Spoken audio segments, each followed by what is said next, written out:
Now, in recent months, we've been hearing of food insecurity across Africa. Well, the World Health Organization is warning that the continent is experiencing one of the worst hunger crises of the past 70 years. According to the WHO, things are particularly bad in the Horn of Africa, where millions of people are at risk of acute hunger. But there are also big food challenges in Nigeria and other parts of West Africa. The war in Ukraine and its impact on grain supplies hasn't helped, nor have the changing weather patterns. But is this hunger crisis reversible? Could Africans hold the key to ensuring their own food security? Well, my next guest certainly thinks so. Dr. Stella Iwuagwu is a nurse, agriculturalist and food breeder in Abuja. She owns SD Farms, an integrated organic farm where animals, vegetables and crops are grown. And she joins me now in the studio. Thank you very much indeed for coming in. Thank you, Charles. I was looking at some video and we're going to see some of that of your farm. I mean, just absolutely remarkable stuff that you're doing there across the entire value chain. And you've said that food is your new mission. Tell us about that. Well, you know, for many years we've been talking about the right to health and dealing with all the crises within the health sector, especially the human rights abuses patients had been dealing with. And you know, I've had my fair share in that battle. But over time, critically assessing the situation, there is no miracle that can be done within the health sector. It's never going to get better because we cannot accomplish the right to health until we accomplish the right to healthy food and healthy environment. Because indeed, you're what you eat. So I'm taking the battle away from the health sector into the community, into the homes. Because if people eat well and get the antioxidants and micronutrients and basic nutrients they need, their health will be better, their immune system will be better, and they will resist a lot of infections and chronic conditions. And they will be healthy and not fall ill and clog up a health system that is unprepared to deal with this challenge. So that's why I had to change my theory of change and my strategy a little bit. And in that regard, tell us a bit about your farm and what you've been doing there. So I started a farm called Sustainable Demonstration Farm. Sustainable because we need to look at not just sustainability but regeneration. If we're able to look at regenerative agriculture, then we can have sustainable homestead food. So it's a homestead. When I was growing up with my grandmother, everybody had something growing in their backyard. So the question is, what is growing in your backyard? When I started, it wasn't even a business. It was me trying to grow what I'll eat. I started with 100 chickens and gave everybody in my family and my friends chicken as gift. And that morphed into snails. Then I started producing rabbits, started producing mushrooms, started having snails. And over time, it's become a business. And we're not looking at just growing, we're also training people, teaching people that you can have some degree of food security in your backyard. What is it that we're trying, all the work we're doing, the basic thing we want to spend that money on is food. And if we can have healthy food in our backyard, we're more likely to eat it. Another thing that bothered me, why I insist that a lot of people should be growing food in their backyard, because a lot of the commercially grown food that we're eating are laden with chemicals, very dangerous chemicals, because we're trying to mass produce. There's a lot of production with chemicals that people are untrained how to use. And research, it is an established fact that these chemicals cause a lot of cancers and mutations and oxidation that is actually killing us. So the food we are eating is killing us. And then the food we are not eating, particularly the fruits and vegetables, is also killing us. So it's no wonder that the health of Nigerians are really in a bad shape. And we all know Nigeria and other parts of Africa have suffered food insecurity for decades. I mean, the WHO just talked about the latest one, which is the worst in 70 years. You've also talked about that. There doesn't really appear to be an end in sight, does there? Why is that? There is no end in sight if we continue doing what we're doing now. You can't keep doing the same thing and expect a different result. That is absolute madness. And I know this can be a very mad country. But if we tweak, if we change a little bit what we're doing, there can be a change in sight. It doesn't, as a matter of fact, I used to tell people, challenges are opportunities for transformation. So all the challenges we're facing now, if we begin to critically be determined in solving them, if all hands are on deck, if we adopt a multi-sectoral approach, we could change the tide for good in our favor. Instead of being hungry, we can become the food basket of the world. Well, it's interesting that when you make the effort like you have, you create a farm, you've got hectares of land. I mean, you've grown a lot of things. We're just seeing a little bit of what you actually do on your farm. There are a lot more pictures, which I hope we'll be able to see. But then things like insecurity in Nigeria get in the way. I understand, farms are always being attacked and so on, and that deepens food insecurity. And you had your own experience. Of course. I did 7 hectares of cassava. They were all eaten by cows. I did 4 hectares of beans. They were all eaten, and then I'm done. I'm done doing things outside the enclave where it is fenced, where I'm secure. A lot of farmers can't even get to their farm because some farmers are are kidnapped from their farm. They are killed in their farms. So fear won't let you go. Fear of dying, of being attacked by bandits and herders. And then fear, even when you're not attacked and you take the time and investment to grow things in the farm, before harvest, some animals go and eat it, and there's no consequence. When you talk about animals, you're talking about cows. I'm talking about cows, yes, right. Cows specifically. Right. And there's no consequences, there's no compensation. So a lot of people are not farming anymore. So food insecurity is going to deepen.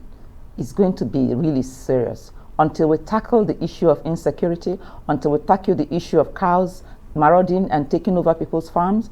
It's not going to get better. And of course, assuming that was tackled, there are other things that also need to be improved, aren't there? Such as the agronomic practices, the mechanization aspect, and things like that. Yes, of course. Roads are an issue. The other day, I wish I sent you that video where I was stuck on the road to the farm for hours because the roads are so bad. So even farmers getting to their farm is a challenge. Practically lost 2 vehicles last year because of the bad roads. At the end of the day, you spend more money repairing your vehicles, and then at the end of the day, what yield are you getting? So that is very discouraging. So until we deal with infrastructure, until we deal with access to water, access to good road, until we deal, even after you have been able to produce, for you to get your produce out into the market or the market to come to your farm to buy the product is also a major challenge. So all of those are major challenges. And then another challenge we have is the issue of processing. Because a lot of farmers don't have the facility or the knowledge or the infrastructure to process, so they are forced to sell in season.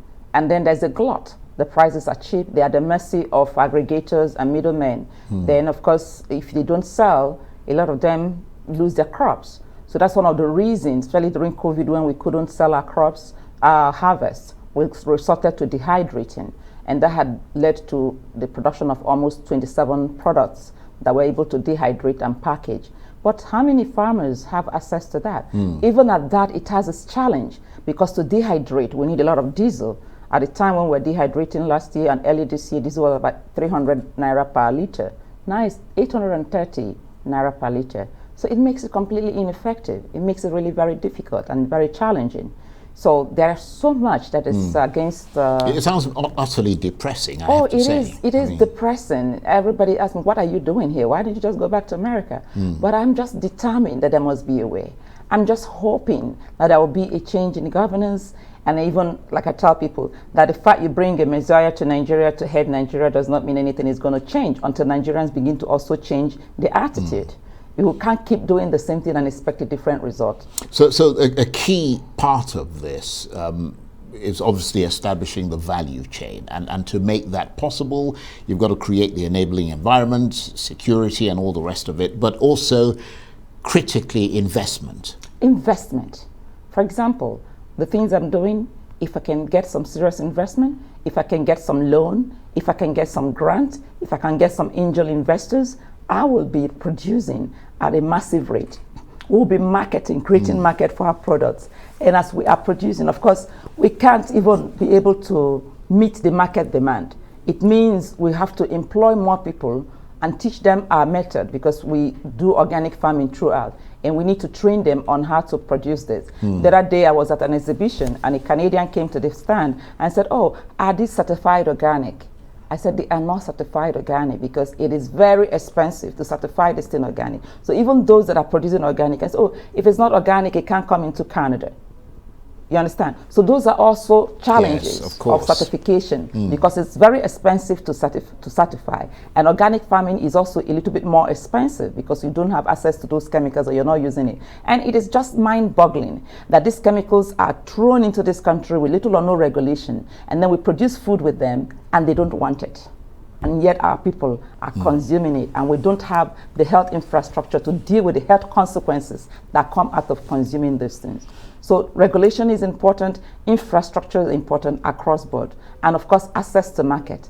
Like some of the processed food we have, if I give you ugu powder, a lot of people don't know what to do with it. So we need massive education to let Nigerians know that you need to consume things like fruits, vegetables, and spices, all these micronutrients to be able to keep your health up.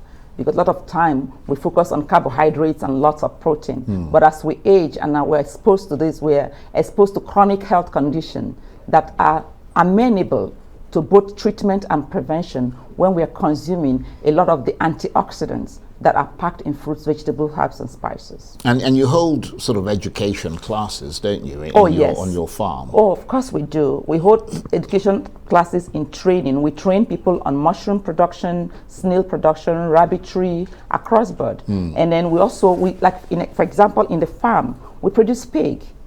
And it's a backyard. We're in the middle of a community and there's not a single smell. And that is because of a product that we have researched and are using that is also available in the market, and we train people on how to use that. So with the technologies that we have developed, with the research that we are doing, we're training other people how they can do that. Another thing that is causing food insecurity is that man and animal are struggling for the same grains.